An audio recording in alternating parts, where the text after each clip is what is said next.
Olá, queridos estudantes da EJA, tudo bem com vocês? Aqui quem fala é a professora Luara e nós vamos para mais uma aula de matemática. E hoje nós vamos falar sobre porcentagens, ok? Então, fiquem de olho na tela e acompanha comigo. Porcentagem é a razão entre o número qualquer e o valor 100. É uma relação, então, que é diretamente proporcional entre uma parte e o seu todo, sendo o todo representado por 100%. Usamos, então, o símbolo que vocês estão vendo aí na tela para representar a porcentagem. E nós lemos ele como porcento. Certo, pessoal? A gente até trabalhou nas nossas aulas um pouco sobre a porcentagem, mas a gente trabalhou especialmente a relação da porcentagem com a fração, né? Onde vocês lembram muito bem que a porcentagem ela sempre tem o denominador 100 e o número que representa a minha porcentagem no numerador.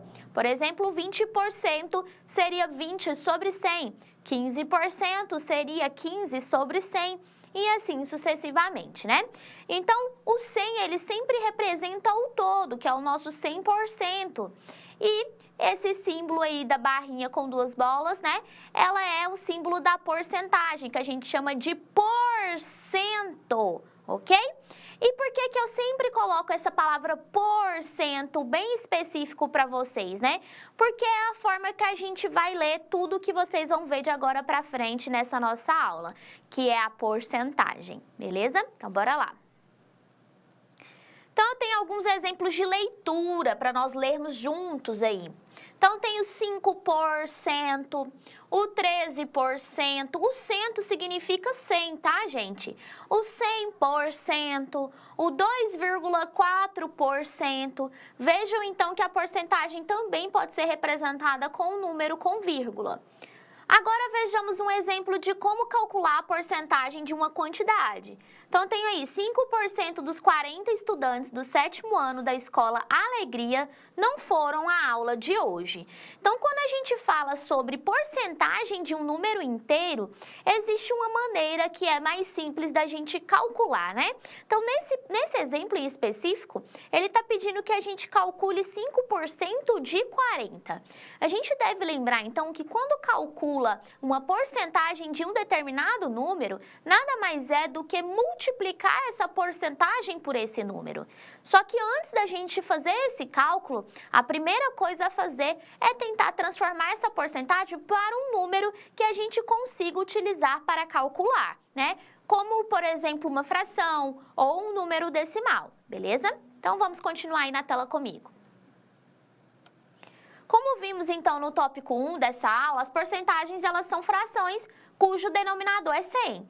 Assim, nós podemos representar 5% na forma de razão, onde 5 é o numerador e o 100 é o denominador, que é o nosso todo.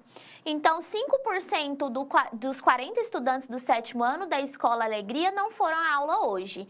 Então, eu pego a minha fração, que é 5 sobre 100, que significa dizer que de cada 100 estudantes, 5 faltaram à aula. Mas nós devemos lembrar que o 7º ano da Escola Alegria tem somente 40 estudantes, né? Não tem 100. Dessa forma, nós podemos usar a proporção, que aprendemos anteriormente, para calcular exatamente quantos estudantes do 7º ano faltaram à aula. E aí, a gente desenha a nossa tabela, né? Eu tenho quantidade de faltas 5 para 100 estudantes. Eu quero saber quantas faltas, então, seriam, que é x, para 40 estudantes. Então, a gente escreve aí a nossa igualdade entre razões, entre frações. Então, 5 sobre x é igual a 100 sobre 40. Nesse caso, pessoal, como são grandezas diretamente proporcionais, a gente deveria multiplicar cruzado, beleza? Então, 100 vezes x, 100x. 5 vezes 40, 200. Passa aquilo que está multiplicando, dividindo, então fica 200 dividido por 100. Ou seja, eu tenho então aí 2 estudantes. Logo, apenas 2 estudantes do 7º ano da Escola Alegria faltaram àquela aula. Beleza? Então é assim que a gente faz também, assim como nós fizemos na aula anterior, montando a tabela, colocando uma igualdade entre razões, só que nesse caso a gente teve que multiplicar cruzado essas nossas razões. Por quê? Porque elas são grandezas diretamente proporcionais e não grandezas inversamente proporcionais. Tranquilo? Então, vamos continuar analisando aí comigo. A porcentagem, então, ela faz parte do nosso cotidiano, ela aparece em diversas situações do nosso dia a dia, como, por exemplo, no comércio, em situações de compra ou venda. É muito comum, então, usarmos as porcentagens em situações de acréscimo ou situação de decréscimo. Vejamos, então, algumas situações onde isso acontece. Primeiro, temos aí situações que são situações de decréscimo. Exemplo 1. A loja WX está vendendo todas as calças jeans feminina com 5% de desconto no pagamento à vista. Rosa comprou então uma calça e que seu preço normal é de R$ 80. Então a gente vai pensar então primeiro nessa situação de decréscimo, que é em especial quando nós estamos trabalhando com situações de desconto, né? Então, por exemplo, aí essa loja WX, ela tá dando um desconto de 5% aí no pagamento à vista, né? Então, se a Rosa comprou uma calça de R$ 80 e se ela pagasse esse valor à vista, ela teria então 5% de desconto.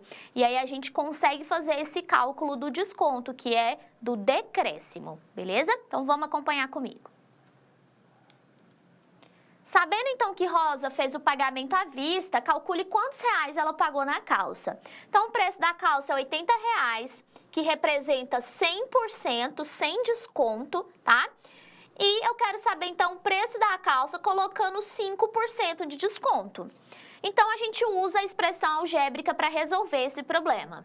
Então, eu tenho 80 sobre x é igual a 100 sobre 5. E nesse caso, como as grandezas são diretamente proporcionais, então eu multiplicaria cruzado. 100 vezes x, 100x, 80 vezes 5, 400.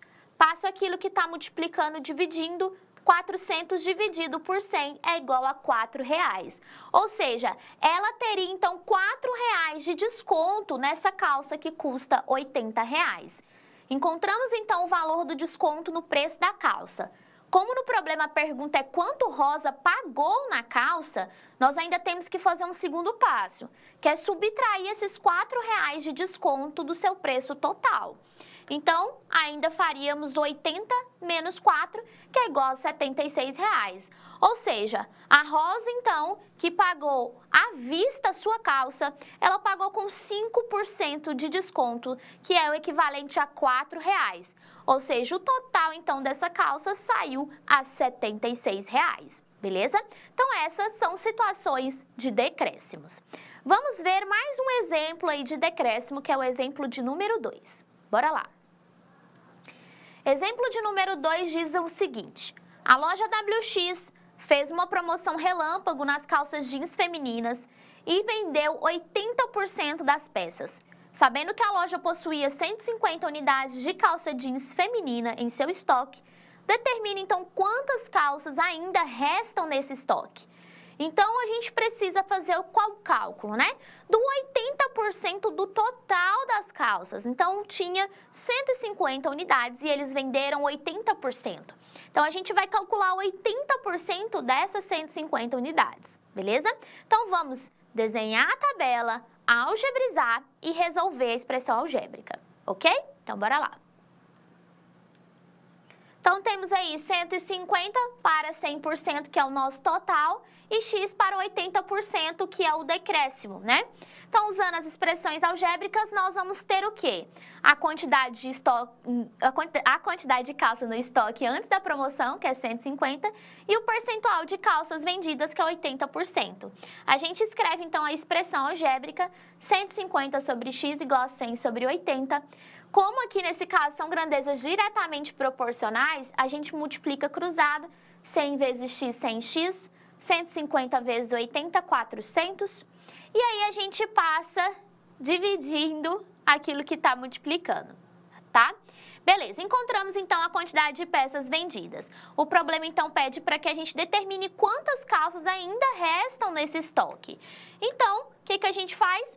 Pega então 150 menos 120, que dá o total de calças femininas, que são 30 peças no total, ok? Então essas são situações de decréscimo, quando a gente está falando de desconto ou de apenas uma porcentagem do meu todo. Então agora nós vamos ver situações que são de acréscimo. Como assim? Acompanha comigo aí no exemplo de número 1. Exemplo de número 1 diz o seguinte: um celular custava R$ 1.950, mas teve um aumento de 3%. Nessas condições, qual é o preço atual com acréscimo desse aparelho? Mesma coisa, tá, gente? O valor custava R$ 1.950 e era o nosso total, 100%. Só que eu quero saber agora o preço do celular com 3% a mais, né? Então, a gente escreve, tenho aí 1.950 sobre x é igual a 100 sobre 3. Como são grandezas diretamente proporcionais, você multiplica cruzado. 100 vezes x, 100x, 3 vezes 1.950, 5.850.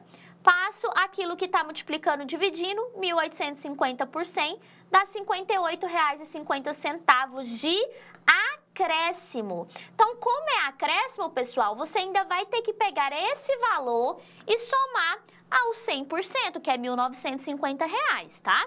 Então, vai ser R$ 1.950 mais R$ 58,50, que foi a situação de acréscimo. Então, agora esse celular ele vai custar R$ 2.008,50.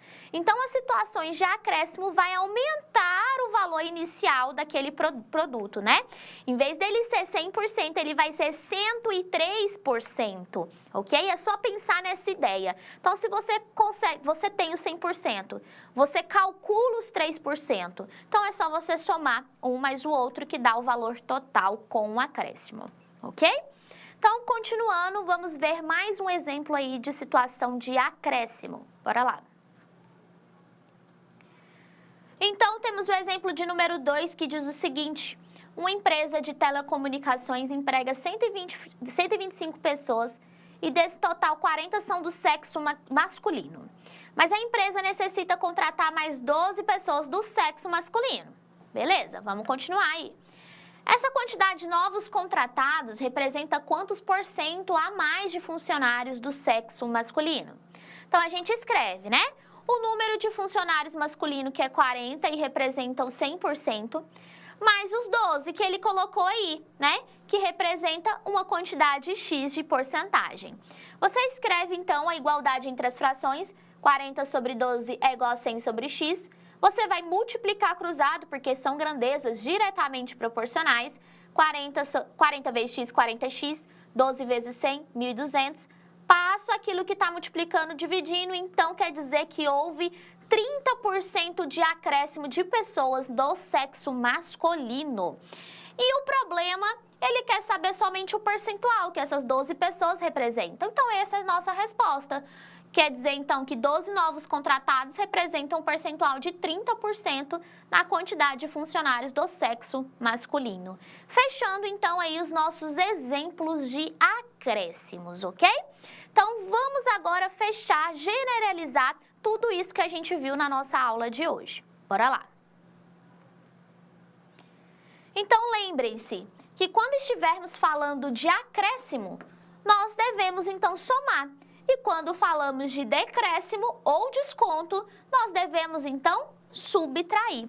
Então, fechando aí com chave de ouro a nossa aula de hoje. Muito obrigada e até a nossa próxima aula de matemática. Tchau, tchau!